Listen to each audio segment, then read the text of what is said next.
Break के बाद एक बार फिर आपका स्वागत है हमारे प्रोग्राम स्टाइल शोकेस में। दोस्तों, हर रोजाना जिंदगी में एवरीडे रूटीन में हम खाना खाते हैं, फ्रूट खाते हैं, घी, दूध, दही, दुनिया की कोई चीज हम नहीं छोड़ते। 80% मुझे लगता है, कम से कम 80% ह्यूमन बीइंग्स को ये नहीं पता चलता कि डेली रूटीन में हमें कितना खाना चाहिए। कोई क्वांटिटी तो होती ही है कि हमें ये नहीं पता कि किस में कितनी कैलोरीज हैं, खानी चाहिए नहीं खानी चाहिए, ओवर ले लेते हैं, सम पीपल लेस ले लेते हैं, तो हेल्थ में बहुत से इशू आ जाते हैं। किसी का वेट गेन हो जाता है और किसी का लूज हो जाता है। तो हमें ये सारी चीजों के ऊपर ध्यान रखने के लिए कम से कम एकदम अगर हम फॉलो नहीं कर सकते, बिल्कुल फॉलो नहीं कर सकते, तो एटलीस्ट थोड़ी सी तो नॉलेज रखनी चाहिए। तो आज इसी टॉपिक के ऊपर हम बात करेंगे। तो सबसे पहले मैं मिलवा दूं doctor Santokh Singh, all the way from Chandigarh. सत श्री अकाल डॉक्टर साहब, क्या हाल है जी? फर्स्ट क्लास जी, फर्स्ट क्लास। मुझे कर रहे हैं, आप सुनाओ। हैप्पी रक्षाबंधन। Thank you. हाँ जी डॉक्टर साहब, आज हम बात करेंगे कैलोरीज के बारे में। हाँ जी, हाँ जी। तो आज हाँ जी, आप बोलिए। आप ही बताइए कि रोजाना एवरीडे क्या खाना चाहिए, कितनी कैलोरीज लेनी चाहिए, कौन सा रूटीन होना चाहिए? देखो, कैलोरीज जो होती हैं नॉर्मली ये तो डिपेंड करती हैं आपके वर्क के ऊपर, आपकी एज के ऊपर, आपके टाइप ऑफ जो आप एक्सरसाइज करते हो उसके ऊपर डिपेंड करती हैं। लेकिन अगर हम मोटा बात करें तो एक नॉर्मल जो 60 kg का जो मेल या फीमेल है और नॉर्मल वर्कआउट करता है तो उसको मिनिमम रिक्वायरमेंट 2200 कैलोरी की होती है। और जो डायबिटिक पेशेंट है उसको 1200 से 1300 कैलोरी की हम देते हैं। अच्छा, उनको कम? हाँ, उनको कम देते हैं, डायबिटिक डाइट में कम देते हैं हम जी।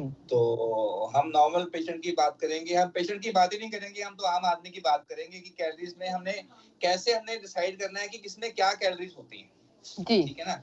बाकी आपको पता है बीएमआई एंड बीएमआर के ऊपर होता है, जो मेटाबॉलिक रेट है उसके ऊपर डिपेंड करती है कैलोरीज इतनी आपने लेनी है। तो उसके तो आपके नेट के ऊपर फॉर्मूले मिल जाएंगे, आपको एज डाल दीजिए, हाइट डाल दीजिए, आपकी कैलोरीज आ जाती हैं टोटल। तो लेकिन हम बात करेंगे आज कैलोरीज किस में कितनी मिलती है। लोगों को काफी वहम है।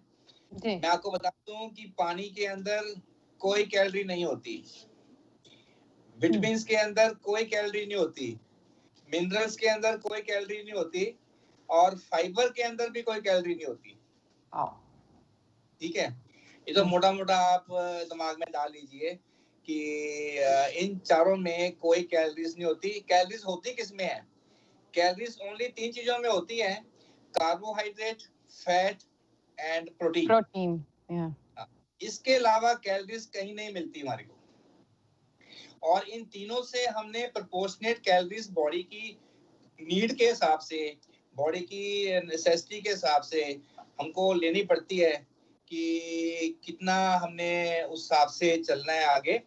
तो उस हिसाब से हम बात करेंगे आज कार्बोहाइड्रेट, प्रोटीन और फैट की सिर्फ। बाकी जो चीजें हैं मिनरल्स में, विटामिन्स में कोई कैलोरीज नहीं होती।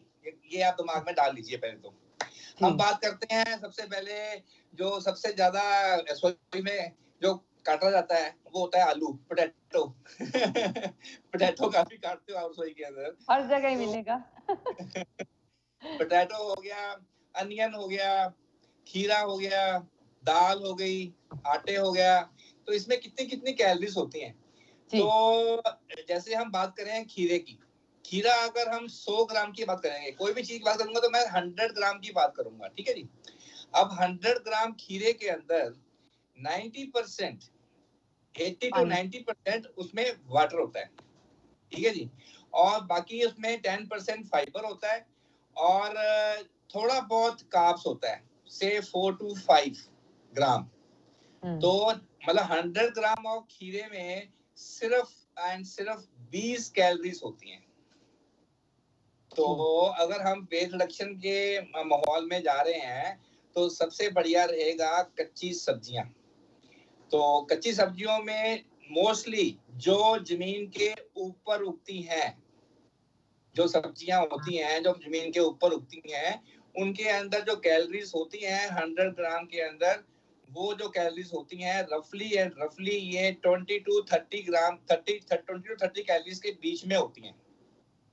जैसे अनियन है, अनियन में जो है कैलोरीज बहुत कम होती हैं। क्यों? इसमें फाइबर ज्यादा होता है, पानी ज्यादा होता है, विटामिन्स हैं, मिनरल्स हैं। इसमें भी सिर्फ 20 कैलोरी से ज्यादा नहीं होती हैं। जहां पर भी कैलोरी बढ़ेगी ना, सबसे पहले आएगा वहां पर हमारा मीठा कार्ब्स आएगा सबसे पहले, कार्ब्स और प्रोटीन। हम इससे ऊपर बात करते हैं कि टमाटर से बात करते हैं, टमाटर में भी देखो पानी ज्यादा है, पानी ज्यादा है, इसके अंदर भी कुछ प्रोटीन का सोर्स ज्यादा नहीं है, कुछ भी नहीं है, फैट तो है ही नहीं, बहुत कम है इसके अंदर, और कार्ब्स भी बहुत कम होते हैं, इसमें भी 20 कैलोरीज होती हैं 100 ग्राम के अंदर। अब इससे ऊपर जब आते हैं हम वेजी अपना फ्रूट्स के अंदर आते हैं, फ्रूट्स के अंदर हमें मिलता है फ्रक्टोज। फ्रूट्स में हमें मिलता है ग्लूकोज या फ्रक्टोज कह लो आप, कुछ शुगर का कोई ना कोई स्टार्च का कोई ना कोई चीज मिलती है। जैसे सेब, एप्पल ले लेते हैं हम। अब एप्पल के अंदर जो है 100 ग्राम के अंदर रफली 40 to 50 कैलोरीज पाई जाती हैं, 40 to 50 कैलोरीज। तो जो फ्रूट आ गए, इसके ऊपर सबसे अच्छी कैलोरीज जो कम होती हैं वो है आपके वेजिटेबल्स।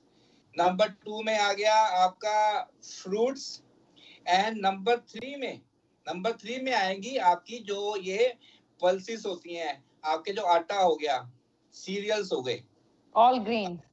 हाँ जी, ग्रेन के अंदर हो गया।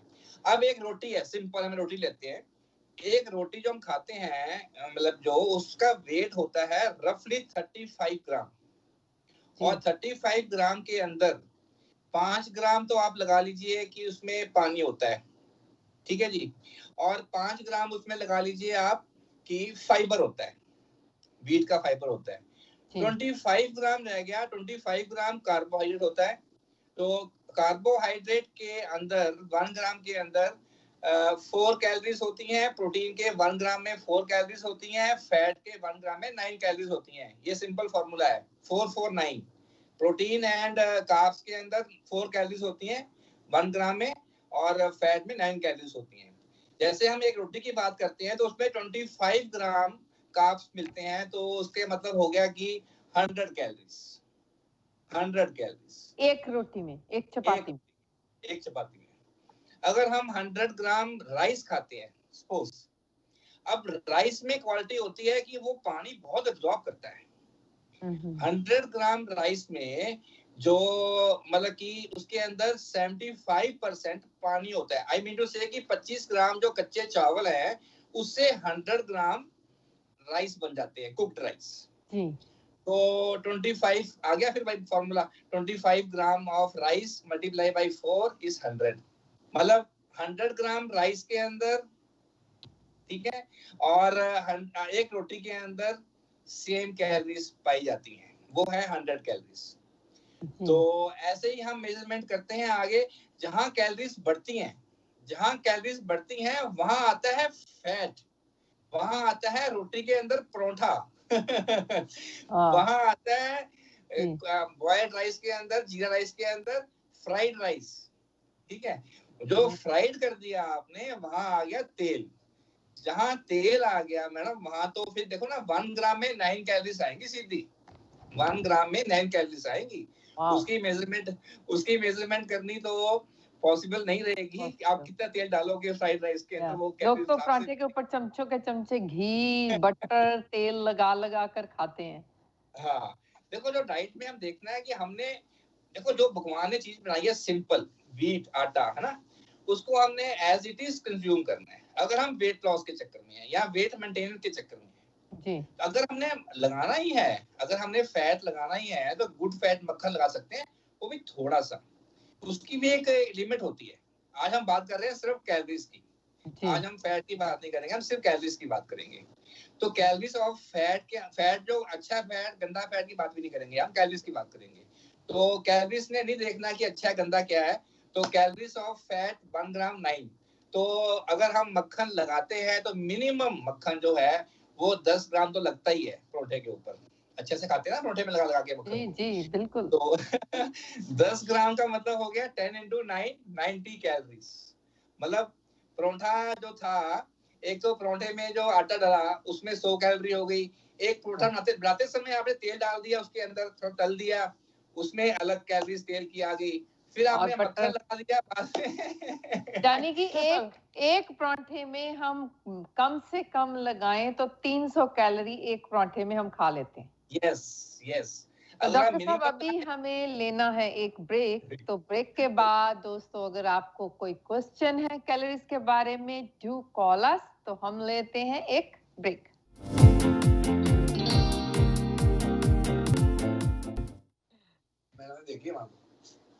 वेलकम बैक आफ्टर ब्रेक दोस्तों। आज हम बात कर रहे हैं कैलोरी इनटेक की, जो मोस्टली हम लोग इतना ट्रैक नहीं करते हैं, बट हमको करना चाहिए।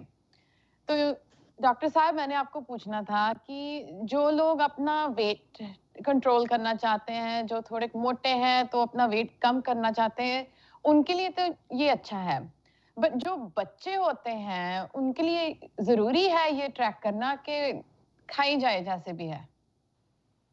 नहीं, बच्चों के लिए सब माफ है। बच्चों के लिए देखो ना, बच्चे बैठे बैठे उछल जाते हैं, छलांगे मारते हैं, कभी ये कर लिया कभी वो कर लिया। दे वेस्ट देयर एनर्जी मोर। उनका जो बेसल जो मेटाबॉलिक रेट है वो हाई होता है बच्चों का। हम लोगों का जो मेटाबॉलिज्म रेट है ना वो लो होता है।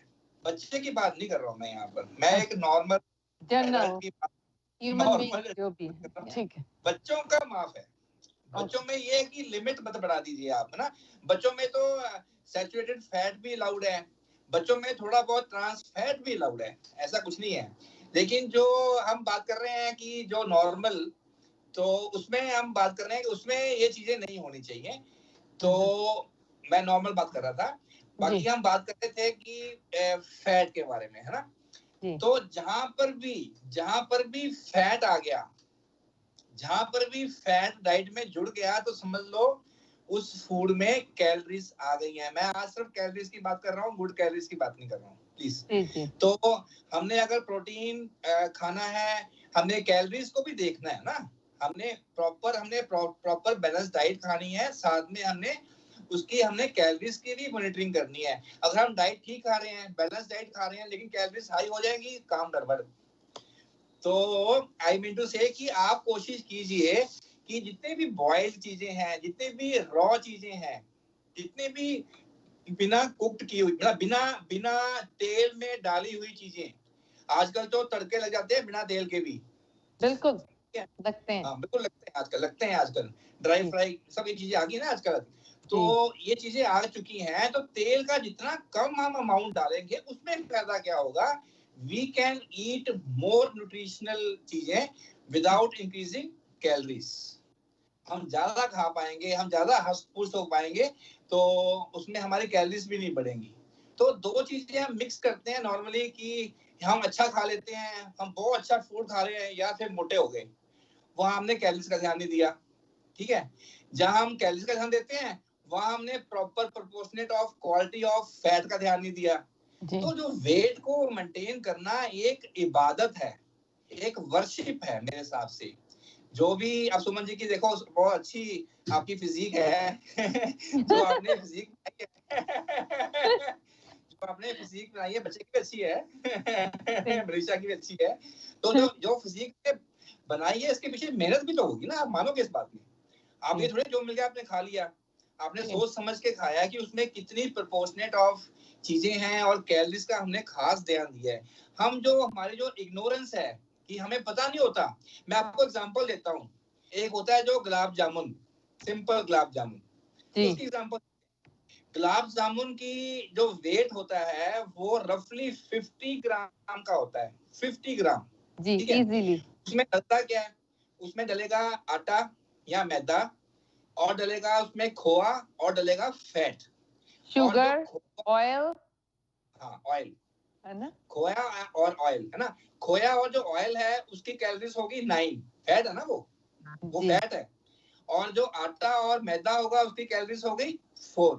तो अब 50 ग्राम का वो बनता है, तो हम अप्रोक्सीमेट चले 25 ग्राम का चले तो उसमें हो गया कि वो 5 कैलोरी होगी, वहां पर 9 होगी, हम मान के चलते हैं कि ये 6 कैलोरीज मान के चलते हैं बीच में। तो बाकी जो शुगर है उसमें वो हो गया ना कार्ब्स, उसमें कार्ब्स से 4 कैलोरी हो गई ना।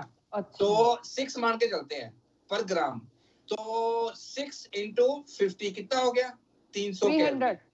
यस, एक गुलाब जामुन 300 कैलोरीज, एक पराठा 300 कैलोरीज। यस, ये आप करो, अब करो कैलकुलेट। तो डॉक्टर साहब हमारे पंजाबियों में 2-2 इजीली पराठे खा लेते हैं, तो बाद में उनको डिजर्ट चाहिए होती है, तो मुझे लगता है 2 गुलाब जामुन तो इजीली ले तो 2000 कैलोरीज अपना जो दिन में आपको खाना चाहिए वो तो एक मील में खा जाते हैं। एक से तो बात नहीं बनती है, तीन आते हैं इकट्ठे। हाँ, तीन एक की तो बात ही नहीं है। तो मतलब जिसने गुलाब जामुन खा लिए वो बंदा कहे कि मैंने बैलेंस फूड खाया, आज मैंने बहुत अच्छी फिश खाई, सैल्मन फिश खाई, टूना फिश खाई, आई ईट वेरी गुड, आई ऑलिव ऑयल में बना था, बड़ा बड़ा अंग्रेजी बोल के उसके बाद में खा लिए ये गुलाब जामुन। That's worth. और खाकर कहेंगे मैंने तो आज ज्यादा नहीं कुछ खाया, बस एक आध गुलाब जामुन ली। एक आधा को खांदा है, आधा कोई खांदा है तो सब जी। Oh my god. तो वी शुड नो कि जो हम खाना बहुत अच्छा खाते हैं होटल्स में जाके, जो एंड होता है ना, एंड जो डेजर्ट्स होते हैं वो नेसेसरी नहीं है। वो जो मेनू में लिखा हुआ है ना डेजर्ट्स, वो आपके लिए कोई कंपल्सन नहीं है मैडम, वो आप छोड़ सकते हो। बट यू थिंक कि खाना पूरा हुआ नहीं, डेजर्ट नहीं खाया यार आज, है ना। तो जितना भी बैलेंस। तो डॉक्टर साहब अगर हम सब्जी दाल सब्जी बनाते हैं तो थोड़ा सा ऑयल, बड़ी साफ सुथरी चीजें बनाते हैं, रेस्टोरेंट में इतनी रिच होती है, अगर आप डोंगे में बॉल में देखो सब्जी या दाल, उसके ऊपर कम से कम नहीं तो आधा इंच का तो फैट होता ही है। ऑयल दिखता है, कुछ ना कुछ आपको ऐसा दिखता है, देखने में बड़ा अच्छा लगता है और लगता भी है इसको खा लें, बट ये नहीं पता कि सारे दिन की जो खुराक है, कैलोरीज हैं, वो हम एक रेस्टोरेंट के बॉल की करी में ले लेते हैं, राइट। तो ना 1 ग्राम क्या होता है, 1 ग्राम ऑयल क्या होता है, उसमें 9 कैलोरीज है। मतलब कितना हाई कैलोरीड है। मतलब कहने का मतलब है कि आप डाइट को एंजॉय कीजिए, आप फिश को एंजॉय कीजिए, फिश के अंदर पाए गए तेल को एंजॉय कीजिए, फिश में मिलता है ओमेगा 3 उसको एंजॉय कीजिए, लेकिन जो उसके अंदर जो तेल में जो वो करी बनाते हैं, जो तेल डालते हैं, उसको थोड़ा कम ऑयल करें। हाँ, ऑयल कम रखें। सब जैसे ये दही हो गया, दूध हो गया, नॉर्मली हमारे इंडियन की खुराक में पकौड़े बहुत हैं। अगर गुरुद्वारा साहब चले जाएं तब भी वहां लोगों को होता है कि क्योंकि हमारे यहाँ तो ट्रेंड है कि सैटरडे फ्राइडे और संडे गुरुद्वारा साहब जाओ तो आपको नाश्ते में पकौड़े, इतनी तरह की मिठाइयाँ, बहुत कुछ मिलता है, बदाना, सब चीजें, और उसके राइट आफ्टर 1 घंटे के बाद फिर लंच या डिनर होता है, और जिसमें फिर खीर क्या, 2-3 तरह की सब्जियां, दही, दूध, लस्सी, अचार, और साथ में चटनियां, पता नहीं क्या क्या होती है। देखो आपने गुरुद्वारा साहब का नाम ले दिया, मेरा मुंह बंद कर दिया, मैं कुछ नहीं बोलूंगा। लेकिन लेकिन लेकिन लेकिन अगर हमने ऑयल खाना ही है ना, आपको मैं एक टिप देता हूँ, और अगर हमने ऑयल कोई तली हुई चीज, हमने पकोड़े खाने ही है, हम स्लो खाएं, हम एक पकोड़े को से 3-4 मिनट में खाएं। ओके, ठीक है। क्या करते हैं, पकोड़ा चक्या पाया फोक दे मुंह दे विच, फिर चक्या पकोड़ा फिर दे विच, फिर गया फिर मुंह च, हम उसको चबाते नहीं है। आई मीन टू से आप बॉडी को टाइम दीजिए, अगर आप टाइम देके खाएंगे तो आपके स्टमक के अंदर एक सेंसर लगा हुआ है जो सेंस कर लेगा कि आप तेल ज्यादा खा रहे हो, वो आपके माइंड में सेंस आपका एक सिग्नल भेजेगा, जिससे एक होता है हार्मोन ग्रिलिन, GHRELIN, वो उसको सप्रेस कर देगा। उसको सप्रेस होने के बाद आपको आपके स्टमक में फुलफिलमेंट की फीलिंग आएगी जी, आपको लगेगा कि पेट मेरा भर गया। तो अगर आप फैट को स्लो खाएंगे, बॉडी को रिएक्ट करने देंगे। भगवान ने हमारे अंदर चिप लगा रखी है, भगवान ने कोई गलती नहीं करी है, गुरुद्वारा साहब की कोई गलती नहीं है। हम गुरुद्वारा साहब में जाके फटाफट ठा ठा ठा ठा अंदर फेंकते हैं। बिल्कुल इसलिए खाते हैं, चलने दो जो आया। तो और फिर साथ में हम प्रसाद भी लेते हैं। हाँ, देखो प्रसाद जो था ना, देखो हमारे सिख रिलीजन के अंदर देग फतेह है ना। हम देग खाते थे पुराने टाइम के अंदर। देग इसलिए खाते थे कि we belong to Nihang Singhs, we belong to a very strong personality, we belong to a very hard working Punjabis. हम बहुत मेहनत करते थे, ठीक है। आज की डेट में वो मेहनत एब्सेंट है। वो जो मेहनत उस टाइम में थी, जब हाँ, जो बाबा जी ने शुरू की थी देग तेग फतेह, वो आज की डेट में नहीं है। तो प्रसाद तो वही चल रहा है, देसी घी वाला प्रसाद वही चल रहा है। तो डॉक्टर साहब, दूध और दही, इसका क्या इंटेक होना चाहिए? इसमें कितनी देखो जो दूध है ना, दूध में हमारे को लैक्टोज मिलता है। Lactose is a sugar of milk. जो दही है, जो दूध की तकसीर है, वो थोड़ी गर्म है। दूध जो है हमारे को लूज मोशन पैदा कर सकता है, लेकिन जो दही है वो उल्टा है। दही की तकसीर ठंडी है। दही पीने से हमारी जो बॉडी में जो गर्मी होती है वो शांत होती है। लस्सी पी के सानू शांति मिलती है, दूध पी के सानू कुछ एनर्जी मिलती है, ठीक है।